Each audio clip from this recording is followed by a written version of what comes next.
Fidèles internautes de Matin Libre Télévision, bonsoir, merci de votre fidélité et bienvenue dans ce journal. Voici le sommaire. Le Bénin renforce son attractivité économique. Ce mardi 28 juillet 2026, le président Romuald Wadayi a reçu en audience le milliardaire nigérian Aliko Dangote au Palais de la République. Plus de précisions sur cette rencontre dans cette édition.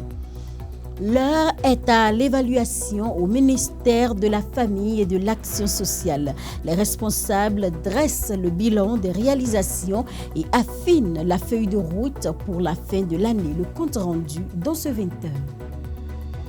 L'équipe de France ouvre un nouveau chapitre de son histoire. Zinedine Zidane prend officiellement les commandes avec l'objectif de ramener les Bleus au plus haut niveau. Plus de précision dans un instant. Voilà pour le sommaire, le développement.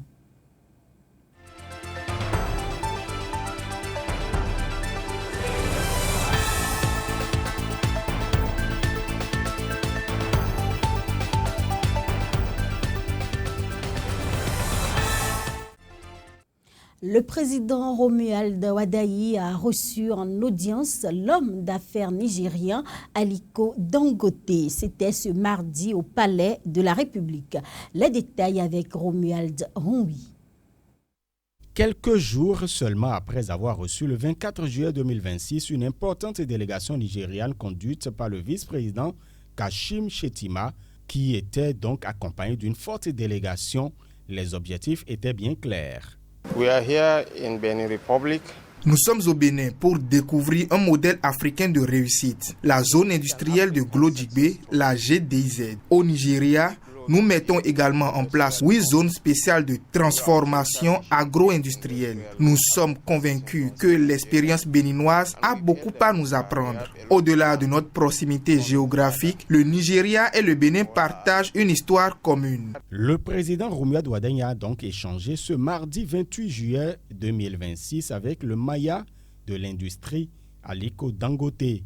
Loin d'être un simple exercice de protocole diplomatique, cette succession de rencontres stratégiques témoigne d'une vision claire, celle de bâtir pas à pas des partenariats économiques solides et durables avec le géant nigérien.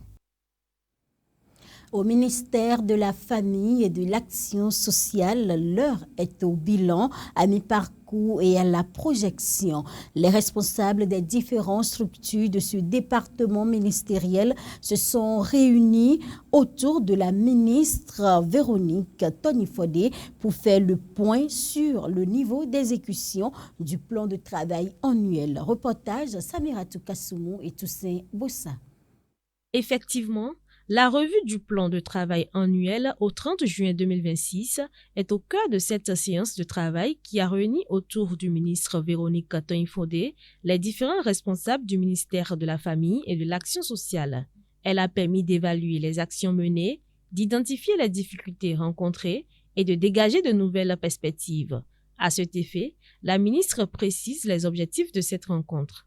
L'objectif est de favoriser des échanges directs et francs entre les responsables opérationnels afin d'identifier sans détour les véritables difficultés qui entravent la mise en œuvre de nos activités, d'en analyser les causes réelles et de convenir ensemble de solutions concrètes, réalistes et adaptées. Cette approche doit nous permettre de dépasser le simple constat pour faire de cette revue un véritable cadre de résolution des problèmes et d'amélioration continue de notre performance. Malgré les avancées notables enregistrées, plusieurs défis restent encore à relever. La ministre Véronique Tonifodé a félicité les responsables à divers niveaux pour les efforts consentis, tout en les invitant à maintenir le cap afin d'atteindre les ambitions fixées pour le secteur. Notre ambition n'est pas seulement d'améliorer nos statistiques. Notre ambition est d'améliorer durablement la vie des familles béninoises.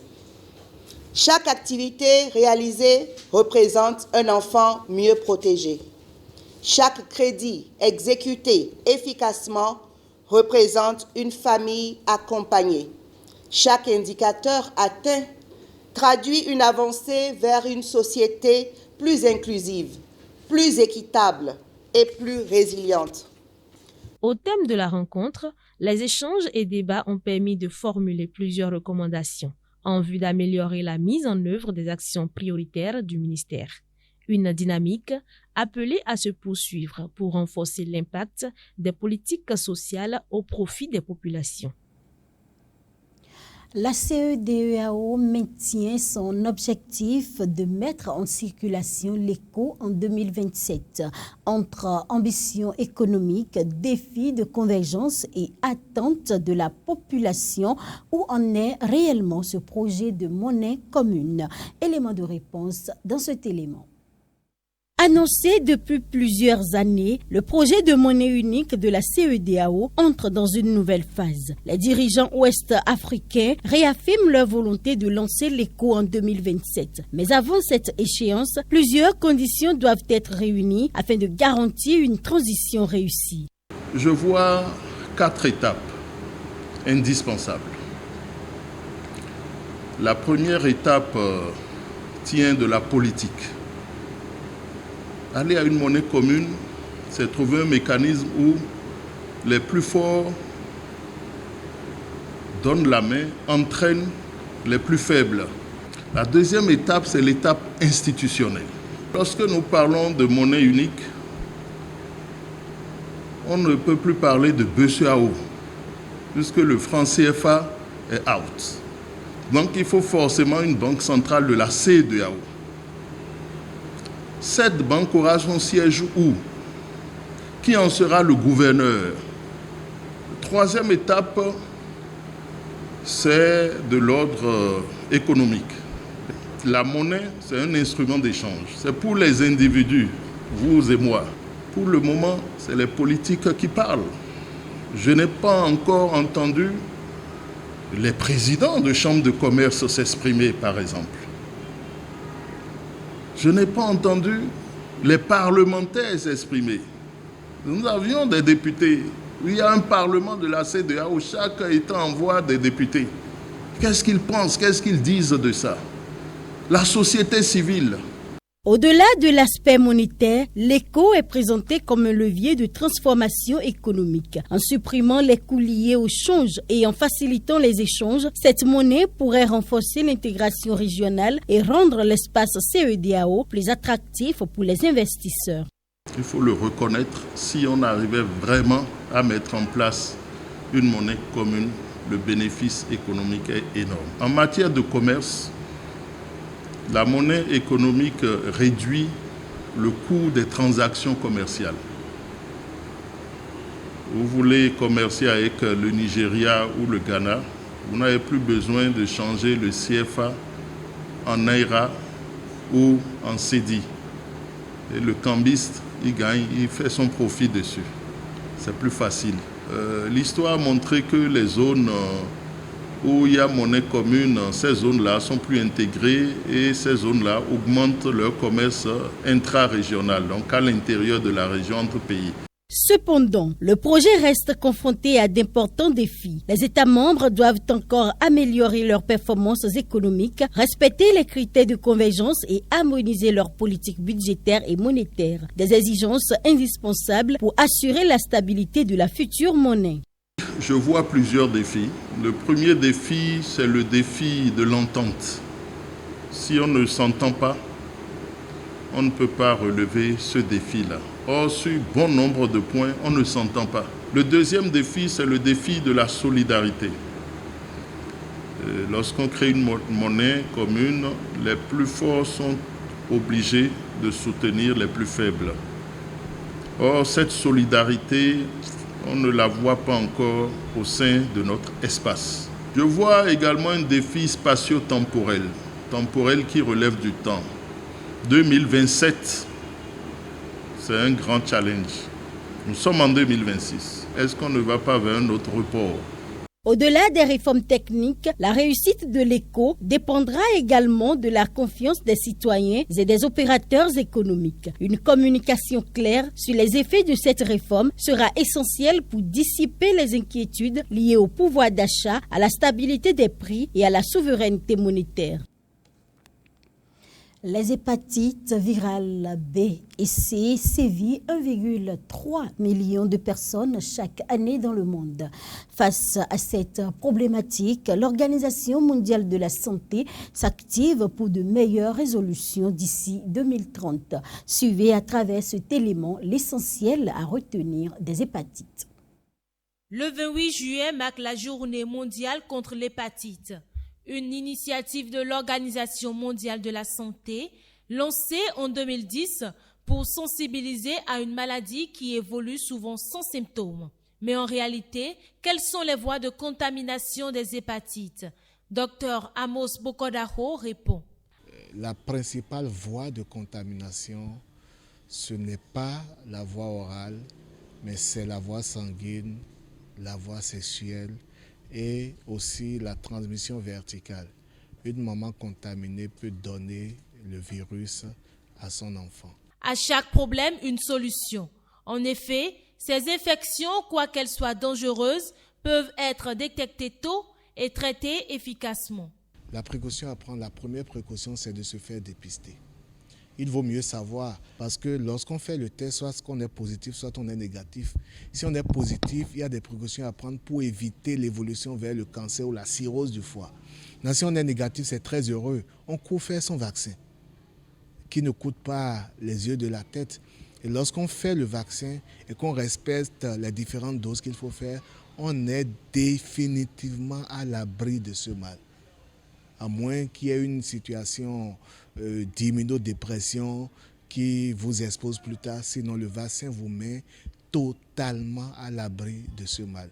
Il y a le vaccin pour l'hépatite B, mais il n'y en a pas pour l'hépatite C malheureusement. Mais il y a un traitement pour l'hépatite C qui marche plus que celui de l'hépatite B.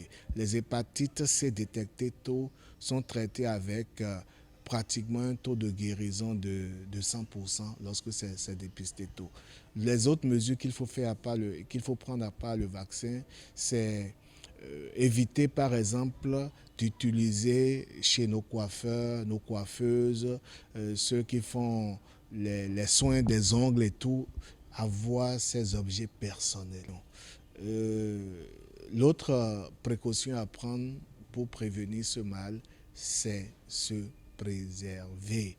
Grâce au dépistage, à la vaccination et aux traitements disponibles, les hépatites peuvent aujourd'hui être mieux contrôlées et leurs complications évitées. Prévenir tôt ce mal est la meilleure résolution pour une bonne santé. L'Organisation mondiale de la santé emboîte cette dynamique afin de préserver la santé du public à l'horizon 2030.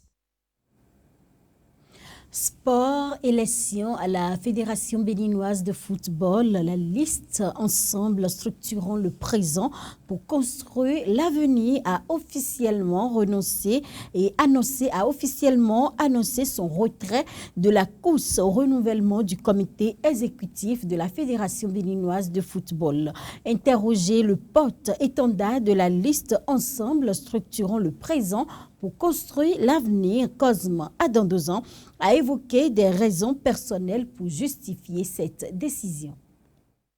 Béninoises et Béninois, hier jusqu'à 20h, la liste intitulée « Ensemble, structurons le présent pour conquérir l'avenir » était encore en compétition. Ce matin, le Dieu, le grand HAM, le Dieu de Malachi 4, le Dieu Jéhovah Jireh et les mânes de nos ancêtres en ont décidé autrement. Nous avons retiré notre liste de la course. Chers présidents de club, chers délégués, vous qui nous avez fait confiance en nous donnant votre parrainage, c'est le moment pour nous de vous remercier et de vous dire combien de fois c'était un apport capital pour nous. Nous vous demandons d'être serein, d'être calme et d'attendre le mot d'ordre. chers jeunes passionnés de football, notre retrait de la course n'est pas une trahison. C'est un repli tactique. Nous sommes encore jeunes. Nous avons encore le temps de nous préparer pour arracher ce pouvoir. C'est le moment, enfin, de dire, après concertation, après maintes réflexions et analyses, nous avons retiré effectivement notre liste de la course pour des raisons que nous allons énumérer dans peu de temps. Je vous remercie. Zinedine Zidane est officiellement le nouveau sélectionneur de l'équipe de France. L'ancien capitaine des Bleus a été présenté ce jour au cours d'une conférence de presse marquant le début d'une nouvelle page pour la sélection française. Un palmarès exceptionnel sur les bancs de touche et de fortes attentes autour de son projet. Le technicien français entend conduire les Bleus vers de nouveaux succès. Une page se tourne pour le football français. Après 14 années marquées par le règne de Didier Deschamps, l'équipe de France entame un nouveau chapitre avec l'arrivée de Zinedine Zidane au poste de sélectionneur national. Officiellement nommé par la Fédération française de football pour un mandat de 4 ans, l'ancien entraîneur du Real de Madrid a été présenté ce mardi à Paris lors d'une conférence de presse très attendue. J'ai à la fois le privilège, le grand honneur et puis aussi l'émotion de vous dire que Zinedine Zidane sera donc le prochain sélectionneur de l'équipe de France pour les 4 années qui viennent, qui couvriront à la fois les qualifications de la Ligue des Nations, les qualifications de l'Euro 2028 et puis les qualifications de la Coupe du Monde 2030. Accueilli par le président de la Fédération française de football, Philippe Diallo, le champion du monde 98 n'a pas caché son émotion au moment d'endosser cette nouvelle responsabilité. Vous m'avez choisi, je vais mettre toute mon énergie pour cette équipe et je vais commencer surtout j'ai commencé à travailler, mais j'ai hâte de pouvoir y être. Fort d'un palmarès exceptionnel, avec notamment 3 Ligues des Champions consécutives, remportées avec le Real Madrid, Zinedine Zidane hérite d'une génération talentueuse emmenée par Kylian Mbappé. Son objectif est désormais de conduire les Bleus vers de nouveaux trophées, avec en ligne de mire la Ligue des Nations, l'Euro 2028 et la Coupe du Monde 2030. Mesdames et messieurs, le changement est une porte qui ne s'ouvre que de l'intérieur. C'est la fin de ce 20h. Merci pour votre fidélité. N'oubliez surtout pas de vous abonner à notre chaîne YouTube pour ne rien manquer de l'actualité.